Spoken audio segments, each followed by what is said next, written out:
الله أكبر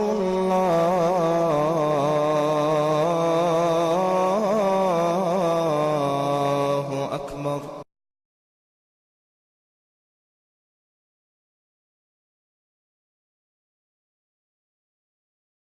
السلام علیکم ورحمۃ اللہ وبرکاتہ. بسم اللہ الرحمن الرحیم. الحمد للہ رب العالمین والصلاة والسلام علی سید الانبیاء والمرسلین نبینا محمد وعلی آلہ وصحبہ اجمعین ومن تبعہم بإحسان الی یوم الدین. اس سے پہلے گزشتہ درس میں نبی کریم صلی اللہ علیہ وسلم نے اختلافات کو کیسے حل کیا، اس سلسلے میں کچھ مثالیں درس میں آئی تھیں. آج مزید انشاءاللہ مثالوں کا ذکر آپ کے سامنے آئے گا. سن 9 ہجری کا واقعہ ہے. نبی کریم صلی اللہ علیہ وسلم حنین کی جگہ پر عرب کے بڑے قبیلوں کے ساتھ آپ کی جنگ ہوتی ہے. جنگ حنین فتح مکہ کے بعد پیش آیا. فتح مکہ سن 8 ہجری میں واقع ہوا تھا اور حنین کا واقعہ سن 9 ہجری میں ہوا. فتح مکہ کے نئے نئے مسلمان اس میں شریک ہوئے. بعض لوگ جو نبی کریم صلی اللہ علیہ وسلم کے ساتھ جا رہے تھے، اور یہ حنین جو ہے مکے کے قریب ایک جگہ ہے، تو بعض نئے نئے مسلمانوں نے کہا اللہ کے رسول، آپ ہمارے لیے بھی یہ درخت ذات انوات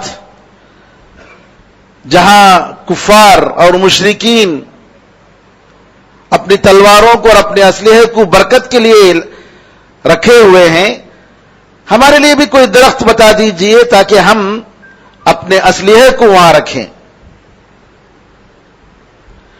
نبی کریم صلی اللہ علیہ وسلم نے فوراً کہا قلتم والذی نفسی بیدہ کما قالت بنو اسرائیل لموسیٰ، اس ذات کی قسم جس کے ہاتھ میں میری جان ہے، تم نے بالکل ویسے ہی کہا ہے جیسا کہ بنو اسرائیل نے موسیٰ علیہ السلام سے کہا اجعل لنا الہا کما لہم آلہہ. بنو اسرائیل نے موسیٰ علیہ السلام سے مطالبہ کیا اللہ کے رسول، ہمارے لیے بھی ایک خدا بنا دیجئے، ایک بت بنا دیجئے جیسا کہ ان کے بت ہیں، ہمارے لیے ہمارے سامنے بھی ایک بت ہو. نعوذ باللہ. توحید کا مسئلہ تھا میرے بھائیوں. نبی کریم صلی اللہ علیہ وسلم نے فوراً ان کی غلطی کی تنبیہ کی اور کہا کہ یہ بالکل ہی غلط ہے کہ برکت کے لیے کسی جگہ کو خاص کیا جائے. برکت اللہ تعالی کی طرف سے ہے. اس جنگ میں بڑی سخت جنگ تھی. بعض صحابہ، بڑے بڑے صحابہ بھٹک گئے. نبی کریم صلی اللہ علیہ وسلم جب دیکھتے ہیں کہ دشمنوں کا حملہ بڑا سخت ہے اور بعض صحابہ بھٹک رہے ہیں، نبی کریم صلی اللہ علیہ وسلم اپنے خچر سے اترتے ہیں اور کہتے ہیں انا نبی لا کذب انا ابن عبد المطلب، میں نبی ہوں، یہ جھوٹ نہیں ہے، میں عبد المطلب کا بیٹا ہوں. اور نبی کریم صلی اللہ علیہ وسلم صحابہ کو جمع کرتے ہیں اور الحمدللہ تھوڑی ہی دیر میں مسلمانوں کی جیت ہو جاتی ہے. مسلمانوں کی جب جیت ہوتی ہے تو اس جنگ میں غزوہ حنین میں مال غنیمت بہت سارا جمع ہو جاتا ہے. اتنا مال غنیمت جمع ہوتا ہے، خاص طور پر جانور اونٹ، بکریاں بے حساب. نبی کریم صلی اللہ علیہ وسلم مکہ کے جو مسلمان نئے نئے اسلام میں داخل ہوئے تھے ان کو نبی کریم صلی اللہ علیہ وسلم مال غنیمت میں سے اٹھا کر دے رہے ہیں، تقسیم کر رہے ہیں. اور جن لوگوں نے اپنا خون بہایا اور نبی کریم صلی اللہ علیہ وسلم کے ساتھ پورے 9 سالہ زندگی میں پوری تائید کی، انصار، آپ نے ان کو کچھ نہیں دیا.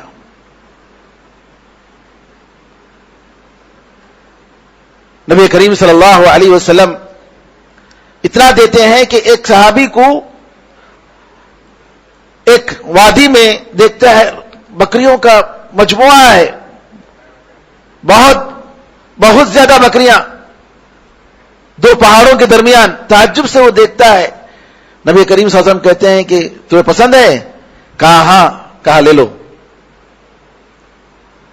اب یہ بات انصار کو اچھی نہیں لگی، انصاریوں میں بات ہونے لگی. نبی کریم صلی اللہ علیہ وسلم صرف مکہ کے لوگوں کو دے رہے ہیں، قریش کو دے رہے ہیں، اور ہم لوگوں کو کچھ نہیں دے رہے ہیں. بات اتنی پھیلی کہ سعد بن عبادہ رضی اللہ تعالیٰ عنہ جو خزرج کے بڑے مشہور صحابی تھے، یہ صحابی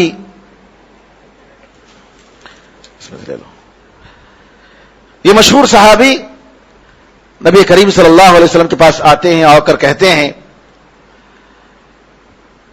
کہ اللہ کے رسول، انصاریوں میں یہ بات ہو رہی ہے کہ آپ اپنے لوگوں کے ساتھ مل چکے ہیں اور ہمیں بھول گئے ہیں، مال غنیمت میں سے ہمیں کچھ نہیں دیا جا رہا ہے. نبی کریم صلی اللہ علیہ وسلم سعد بن عبادہ سے پوچھا، کہا اچھا ٹھیک ہے، انصاریوں کے بارے میں تمہارا کیا خیال ہے، بتاؤ تمہاری کیا رائے ہے؟ کہا کہ میں بھی اپنے قوم میں سے ہوں، میری بھی وہی رائے ہے. نبی کریم صلی اللہ علیہ وسلم نے کہا کہ ٹھیک ہے، فلاں جگہ انصار کو جمع کرو، انصاریوں کے سوا کوئی نہ آئے.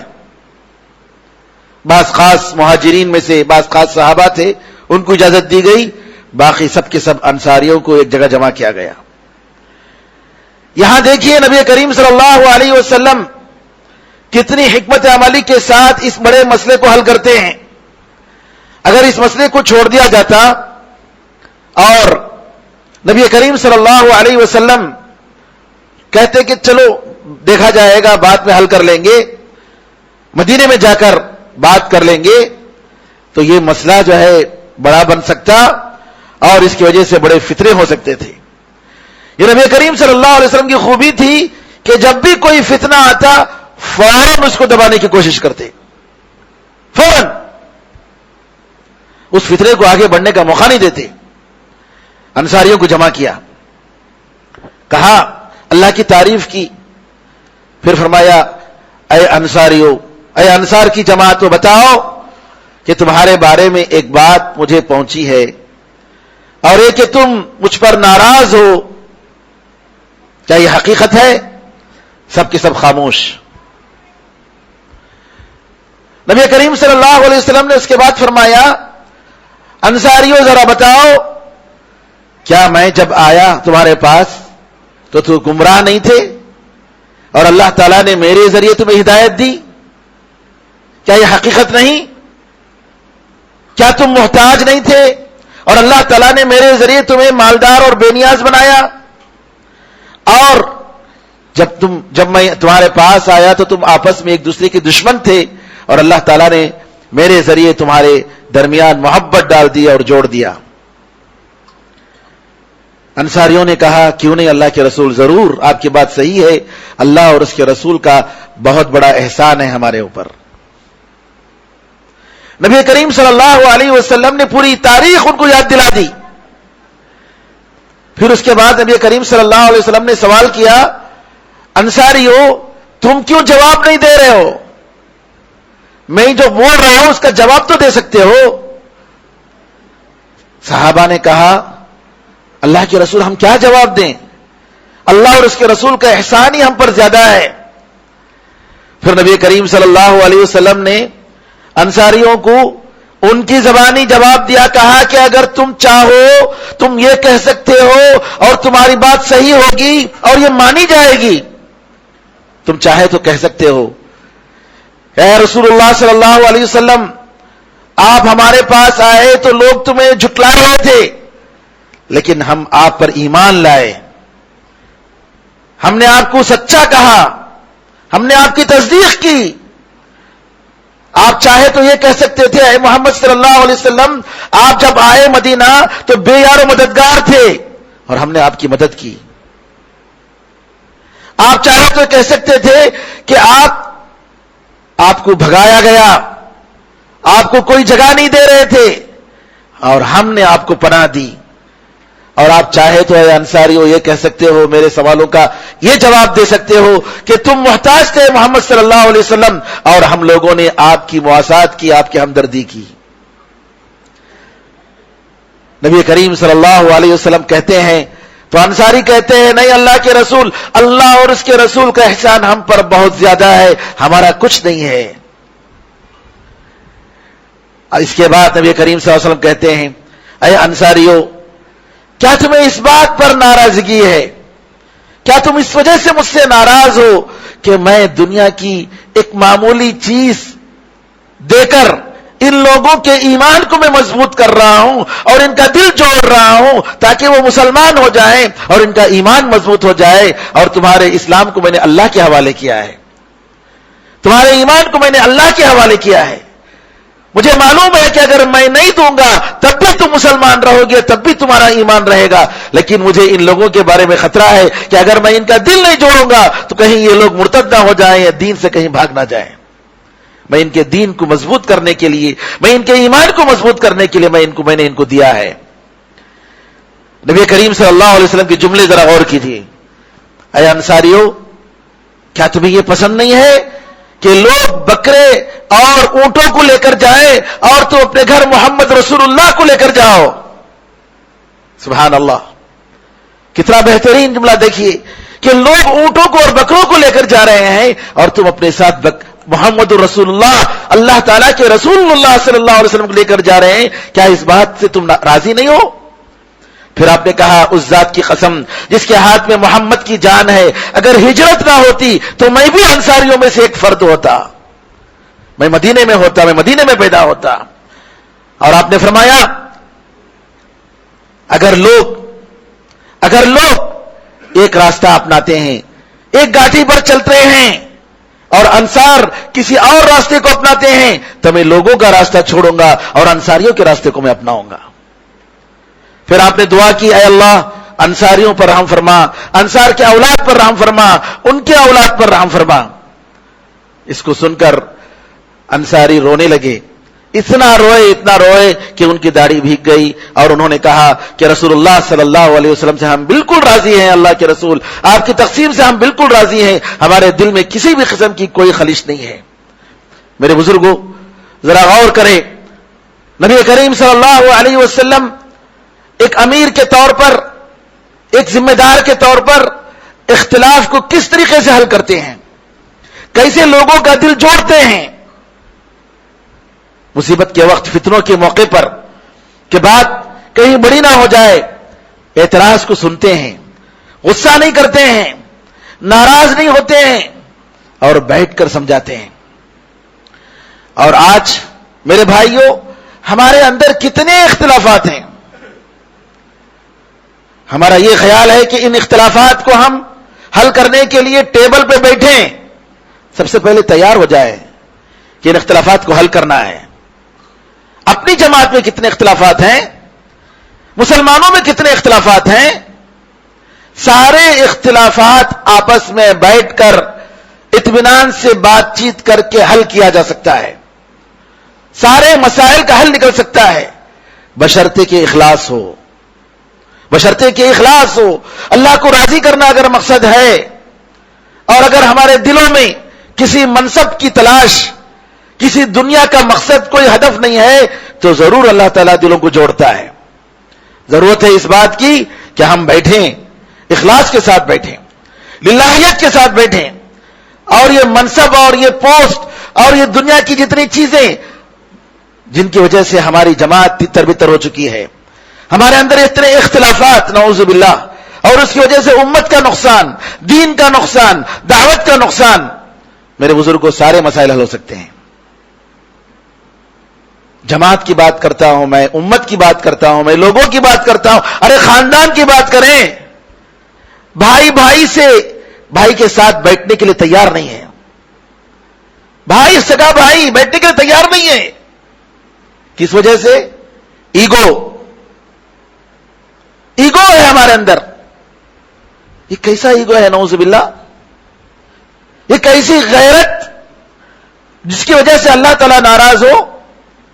تو وہ دل الا من اتى اللہ بقلب سلیم، کہ قیامت کے دن جو قلب سلیم بالکل صاف ستھرا دل لے کر آئے گا، پاک دل لے کر آئے گا، وہی جنت کا مستحق ہوگا۔ کیسے ہم جنت کے مستحق ہوں گے میرے بھائی، جبکہ ہمارے دل میں خود اپنے بھائیوں کے خلاف کدورت ہے، کینہ کپٹ ہے، بغض ہے، عداوت ہے، نفرت ہے، جلن اور حسد، نعوذ باللہ۔ ضرورت ہے اس بات کی کہ ہم ان ساری چیزوں سے اونچے ہوں، بلند ہوں، اور آپس میں بیٹھ کر مسائل کو حل کریں، اختلافات کو حل کریں، اور جب اخلاص اگر ہے تو ضرور اللہ تعالیٰ ان مسائل کو حل کرتا ہے، اختلافات کو دور کرتا ہے، دلوں کو جوڑتا ہے۔ ضرورت ہے اس بات کی کہ دل ہمارے صاف ہوں۔ دل اگر صاف نہیں تو ہرگز نہیں ہو سکتا میرے بھائیوں۔ نبی کریم صلی اللہ علیہ وسلم نے غزوہ حنین کے اس واقعے میں جن چیزوں کو ذکر کیا وہ بالکل حقائق تھے، حقائق۔ نبی کریم صلی اللہ علیہ وسلم کیسے آئے، کیا حالات تھے، انصار کے کیا حالات تھے، مدینے والوں کے کیا حالات تھے، ان مسلمات کو آپ نے ذکر کیا، حقائق کو ذکر کیا، تسلیم کیا۔ ایک بڑے آدمی کی علامت ہوتی ہے، ایک بڑے آدمی کی علامت ہوتی ہے کہ وہ احسان کو یاد رکھتا ہے۔ احسان جتا دیا تو احسان نہیں رہا، احسان بھلا دیا تو انسان نہیں رہا۔ احسان یاد رکھنا چاہیے اور اپنی ماضی کو نہیں بھولنا چاہیے۔ لوگ کیا کرتے ہیں، تھوڑی سی دولت آتی ہے، منصب تھوڑا آ جاتا ہے، مقام ذرا اونچا ہو جاتا ہے، اب اس کے بعد دیکھیے نعوذ باللہ بھول گئے پوری ماضی کو۔ نبی کریم صلی اللہ علیہ وسلم کے پاس ایک عورت آتی ہے، نبی کریم صلی اللہ علیہ وسلم کا رعب، دبدبا، ہیبت۔ آپ تو فرماتے ہیں کہ جو ہے اگر کوئی دشمن آتا تو اللہ تعالیٰ آپ کا ڈر اور آپ کی ہیبت 1 مہینہ دور کی مسافت ہی بڑھا دیتا، اتنی ہیبت۔ ایک عورت آتی ہے اور ہاتھ کپ کپاتی ہے، اس کے ہاتھ کپ کپانے لگتے ہیں خوف سے، ڈر سے کہ میں رسول اللہ صلی اللہ علیہ وسلم کے سامنے ہوں۔ نبی کریم صلی اللہ علیہ وسلم کہتے ہیں ارے اطمینان سے رہو، اطمینان رہو، گھبرانے کی بات نہیں، میں ایک ایسی عورت کا بیٹا ہوں، میں ایک ایسی عورت کا بیٹا ہوں جو مکے میں جو ہے روٹی جو ہے روٹی کے ٹکڑے بہت ہی معمولی غذا کھاتی تھی۔ کیسے نبی کریم صلی اللہ علیہ وسلم ایک عورت کو تسلی دینے کے لیے کس قسم کی بات کرتے ہیں، سبحان اللہ، اپنے ماضی کو یاد کرنا۔ ہم کیسے تھے میرے بھائیوں، اللہ نے ہمیں کیا کبھی بھی نہیں بھولنا چاہیے۔ اور یہ سب ساری چیزیں اگر ہوں ضرور اللہ تعالی ہمارے اختلافات کو دور کرے گا اور ضرور ہمارے مسائل کو حل فرمائے گا۔ نبی کریم صلی اللہ علیہ وسلم کی ایک اور مثال کہ کس طریقے سے نبی کریم صلی اللہ علیہ وسلم اختلافات میں دلوں کو جوڑنے کی فکر کرتے تھے اور فتنوں کو کیسے ختم کرتے تھے، کیسے جو اختلافات کا حل نکالتے تھے۔ ایک اور مثال، ایک مرتبہ مدینے میں شاس نام کا ایک کافر تھا اور اس کو یہ دیکھ کر بہت ہی دل میں تکلیف ہوئی، شاس ابن قیس، کہ جو ہے انصاری یہ جو خزرج اور اوس کے قبیلے جن کے درمیان سینکڑوں سال تک جنگیں چلتی رہیں اور آج جو ہے محبت کے ساتھ آپس میں بیٹھے باتیں کر رہے ہیں. یہ دیکھ کر بڑی تکلیف ہوئی. اس نے ایک یہودی نوجوان کو بلا کر کہا کہ ان کے جو اختلافات ہیں وہ اشعار جو ہے ذکر کرو تاکہ آپس میں لڑائی ہو. وہ آتا ہے اور ایسے اشعار، جاہلیت کے زمانے کے اشعار پڑھتا ہے، جس کی وجہ سے انصار کے دو قبیلے اوس اور خزرج میں حمیت جاگ اٹھتی ہے. وہ جاہلیت کا زمانہ، وہ جذبہ، اور آپس میں لڑائی کی کیفیت پیدا ہو جاتی ہے. اوس کے لوگ بلاتے ہیں، اوس کے لوگ آؤ آؤ اسلحہ تیار کرو. خزرج کے لوگ بلاتے ہیں. نبی کریم صلی اللہ علیہ وسلم کہتے ہیں ابی دعوی الجاہلیت وانا بین اظہرکم، کیا تم لوگ جاہلیت کا نعرہ لگا رہے ہو جبکہ میں ابھی تمہارے درمیان زندہ ہوں؟ اللہ تعالیٰ نے تمہیں ہدایت دی، تمہیں عزت بخشی، کفر سے تمہیں نجات دیا، دوبارہ تم کفر کی طرف جانا چاہتے ہو؟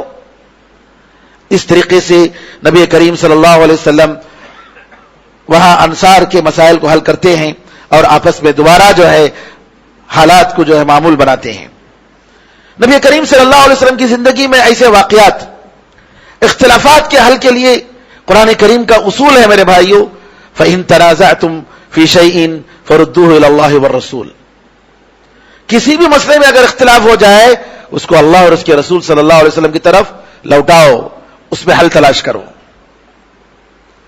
یہ نہیں کہنا چاہیے کہ باپ دادا کے زمانے سے ہمارا یہ سسٹم ہے.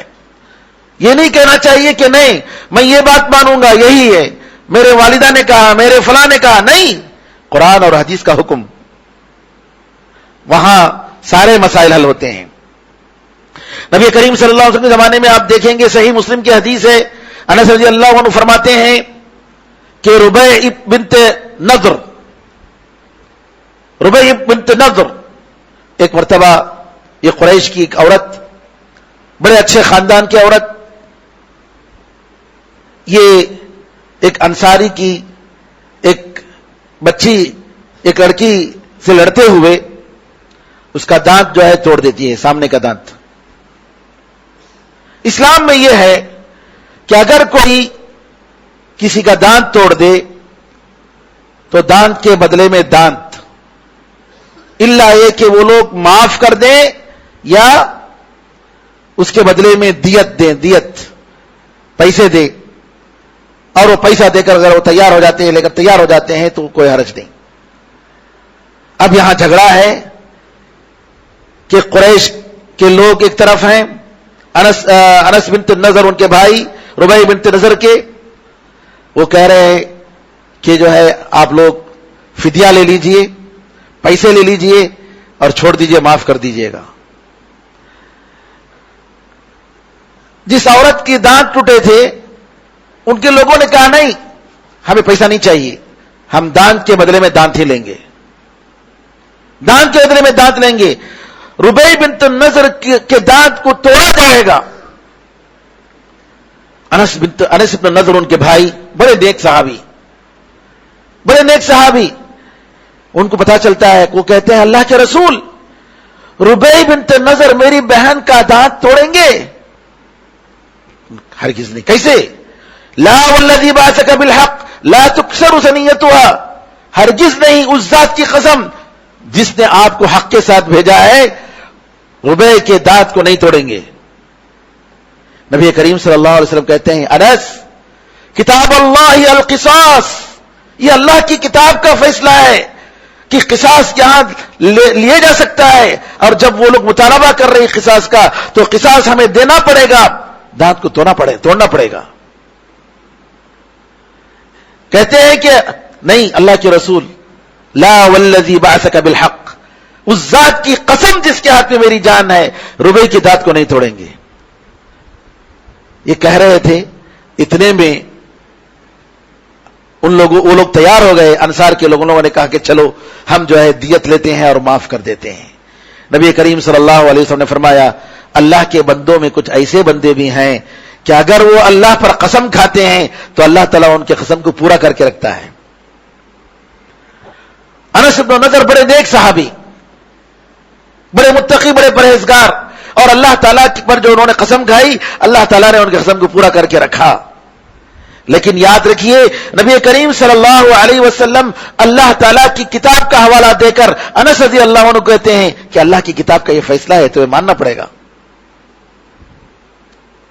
بالکل اسی قسم کا ایک واقعہ قریش کی ایک عورت مخزوم قبیلے کی بنو مخزوم قبیلے کی ایک عورت چراتی ہے، پکڑی جاتی ہے.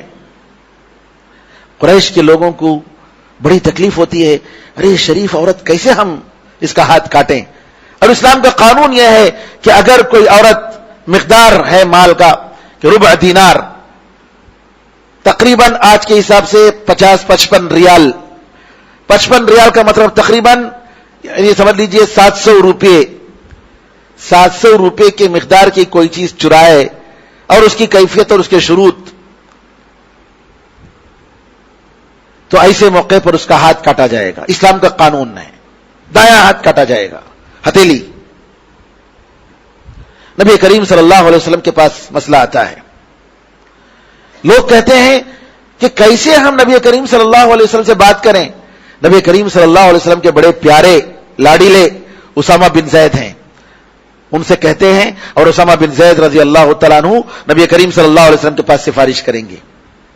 اسامہ بن زید رضی اللہ تعالیٰ عنہ آتے ہیں، نبی کریم صلی اللہ علیہ وسلم کہتے ہیں اللہ کے رسول بنی مخزوم قبیلے کی شریف خاندان کی عورت ہے، غلطی ہو گئی، معاف کر دیجیے.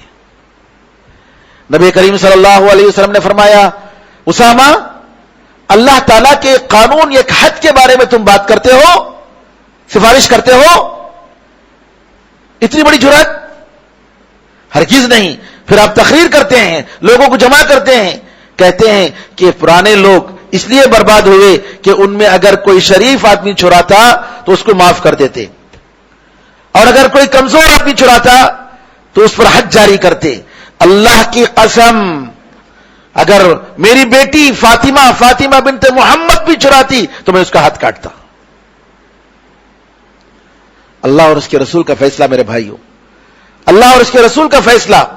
فردوہ الی اللہ والرسول، اللہ اور اس کے رسول صلی اللہ علیہ وسلم کی بات تسلیم کرنے کے لیے اگر ہم تیار ہو جائیں ہمارے سارے مسائل حل ہو سکتے ہیں. میرے بزرگوں، میرے بھائیوں، نبی کریم صلی اللہ علیہ وسلم کے کہنے کے بعد سارے لوگ تیار ہو گئے اور الحمدللہ نبی کریم صلی اللہ علیہ وسلم نے قانون کے مطابق اس کا ہاتھ کاٹا.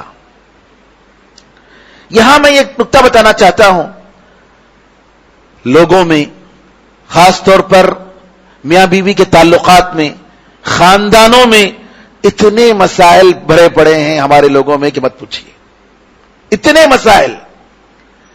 اور ہمارے پاس کوئی ایسا کاؤنسلنگ سسٹم نہیں ہے.